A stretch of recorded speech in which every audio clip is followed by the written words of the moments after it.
Hello, Mr. Baker-Finch. How are you, sir? I'm very well. Thanks for having me on. Of course. Anytime you join us, it's always a treat. Yesterday, obviously, very blustery, a little, pretty sunny.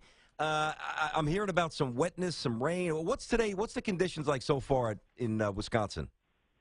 It's absolutely perfect. Oh, It okay. could not get better. It's a little breezy. There's not a cloud in the sky. It's sunny. It's ideal for scoring. It's not as windy as it was yesterday afternoon, where it was gusting up into the 25-mile-an-hour range, where it got a little tough there mid-afternoon. And they're hoping that the rain doesn't come till much later in the day, if not at all. Yep, and as you know, depending upon when you get out, the tee time is almost as important as how you swing in the stick because conditions certainly change. It's fluid. But Dustin Johnson, for a second here, Ian, it's amazing all the things he's gone through. A lot of them he brought on himself. I mean, the off-the-course indiscretions, and we all know about those. The major implosions this year, 3-jacket at Chambers Bay on 18, Whistling Straits a couple of years ago. Yeah, I think it's fair to certainly, bring up that part of his career. But to me, the fact that he takes a shot on the chin, and here he is again, day one, leading the way, it speaks a lot to his competitive fiber, but more importantly, his mind to block stuff out, don't you think? Well, yeah, he's just a great athlete, resilient. Kind of brings Greg Norman to mind. Keep getting up after each time he was knocked down, and that's what he's done. He's had a lot of chances, whether it's been an unlucky or an unfortunate situation, or whether he's just shot himself in the foot at the wrong time. He just keeps getting up. He's got a short memory, which is great for an athlete, and I think he's the guy to beat. He was always in everyone's top 5 this week. He's been playing well. And, to jump out of the boxes so well yesterday with 66 and really stamp his mark on this one like I really want it. Interesting to see how he goes today with that added pressure of leading. But if he doesn't win this week, I certainly think he'll be winning majors soon and more than one. I agree. I say the same thing about Jason Day, who's got a ton of game, and he's off to a pretty good start. So it's a nice leaderboard for those who are maybe passive or fringe golf fans that check in on the majors. There's some names that at least people will recognize, and we mentioned 2 of them. Matt Kuchar's up there. Thomas Bjorn's a name you probably heard from international competition. Dustin Johnson's 31, right, Ian? Does that sound right? Yeah. Okay. Uh-huh. All the sports that we talk about on this show, we tend to have a defined window of, depending upon the sport, what an athlete's prime is. At what point, because 31 kind of snuck out, he doesn't look 31, what is the window or what is the point in a golfer's career when he hasn't quite broken through where you say to yourself, okay, there's just, it's not there, it's not what we thought it was. What is that age for you? I would say it's mid-30s. It's the guys there's a whole bunch of guys mid-30s, Adam Scott, Sergio Garcia, Justin Rose, Bubba Watson. There's a bunch of guys Graham McDowell, that have won one, or in Sergio's case, looking for his first. They have to now look at all of these young 20-year-olds coming through thinking, wow, these guys, they're going to start sharing up the majors with me. And not many majors are won post 40 years of age. I'd better get stuck into this right now. For someone like Adam Scott at 35, he has 20 more majors before he turns 40. He'd better get busy because with all these kids like Jordan Spieth coming through, it's not easy anymore. That no one won majors before they were late 20s or early 30s in past years. Very, very rarely. Tiger was exceptional, of course.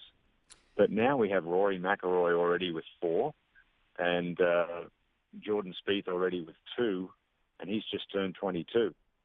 So it's definitely getting younger. The age now, the best time to play is probably 25 to 35, whereas in years past, I felt it was more like 30 to 40. Interesting. That's a good assessment. Ian Baker-Finch, CBS Sports Golf Analyst, Tiki and Tierney Show. Excuse me. You mentioned Tiger, and, got to at least throw one thing by you about Tiger. And I know it's old. Nothing's really changed. I get it. But for the average fan out there, I feel like I almost have to at least ask you one thing.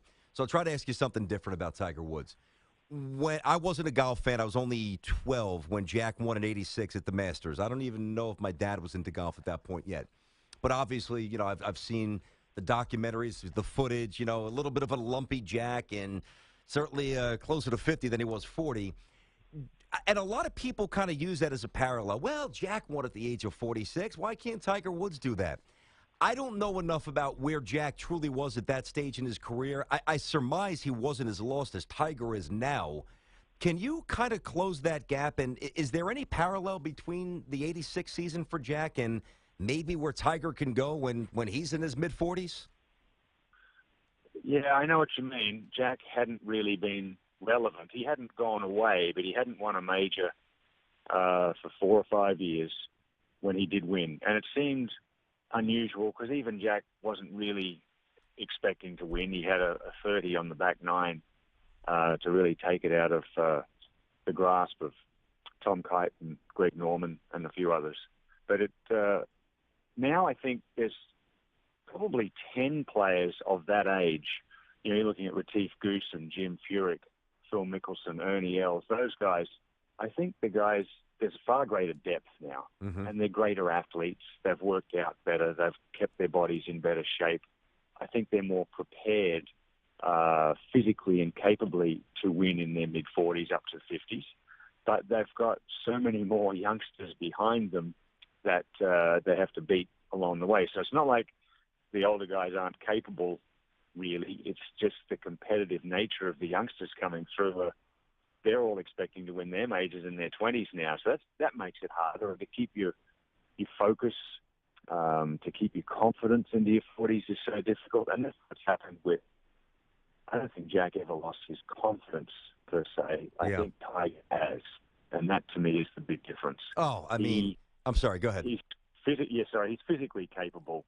He really is. He's so strong and fit and still hits it as far as anybody alive.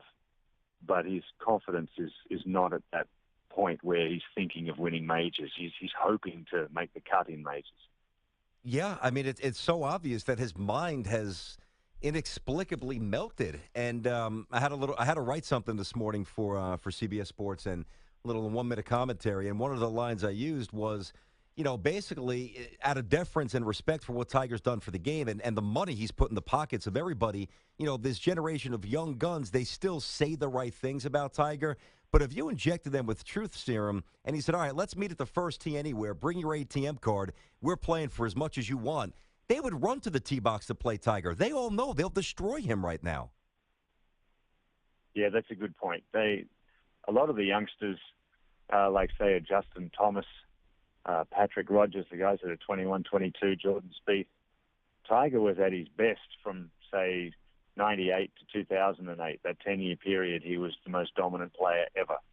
And those guys basically had just been born. In 90, Justin Thomas was 14 when Tiger won his last major. So they saw Tiger when they were really, really young, and that's why they've become so good, because they saw how great Tiger was. But they've never had to compete against him, and they certainly never got beaten by him. A lot of the guys in their mid-30s to 40s, they know how dominant Tiger was. They couldn't beat him, and they knew that he knew that they knew he was going to beat them. I know that you know that I know that you know. Point taken. Ian Baker-Finch, CBS Sports. By the way, of course, Ian's going to be part of the coverage over the weekend, PGA Championship, and today as well. All the action, 18 holes of the championship, live coverage, third and fourth rounds. That's Saturday and Sunday, 2 Eastern both days. Is there a wild card hanging on this somewhere on the leaderboard that might be a few shots back, maybe a name that we're not overly familiar with in terms of style that you like, given the conditions and where his game is right now? Well, I like the youngster Justin Thomas. I mentioned him there before. 22 years of age, very good friend of Jordan Spieth. He hangs out with Jordan and others of that ilk and that age. It all came through the junior ranks together and the college year or so. I like him. He's under par this morning, playing well, hits the ball a long way. He's got that cocky swagger to him that could take him far. And then, of course, you've got young Dave Lingmerth from Sweden, who shot 67 in the wind yesterday. Watch out for him. He seems to be really tough when the going gets tough. He beat Justin Rose in a playoff at the Memorial. So don't count him out, even though he's not well known. Okay, there you go. And he's actually got a red number up already. He birdied one of the first couple of holes, so he's now tied with Dustin Johnson. Ian, obviously you're doing a million things out there at Whistling Straits. Appreciate you carving out a couple of minutes. We'll be watching over the weekend. We'll be watching today, and we'll enjoy the season's final major. Thank you, my friend. Appreciate it.